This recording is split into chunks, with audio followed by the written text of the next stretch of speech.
কালকে থেকেও শোয়ার যে মাছ খাওয়া হইতো, মানে মাছ খাইবার মন চায়।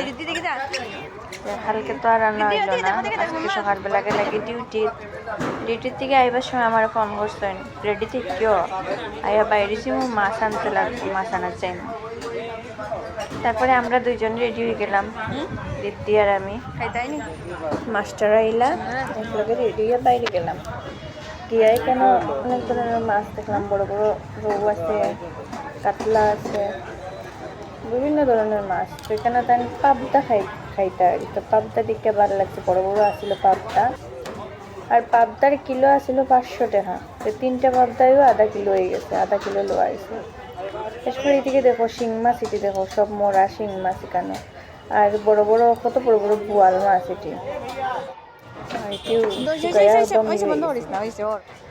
আর এখানে মাছ কিরকম কাটের, পাবদা মাছটা কাটের কিরকম।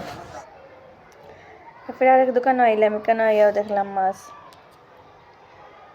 বড় বড় কাতলা, রুই, পরে ইটি রেখে দেখা জানে পাঙ্গাস মাছ। দেখেন আমার মাইয়া দেখো। তারপরে বড় একটা কাতলা মাছ দেখা হইলো, ওখান থেকে 1 পিস লোয়াইছে, 1 পিসেও আধা কিলো হয়ে গেছে গিয়া। কত বড় মাছ দেখো, ওই যে পিস কাটে 1 পিসেই আধা কিলো। তো আধা কিলো লোয়াইলো কাতলা মাছ। আর এদিকে আধা কিলো লোয়াইলো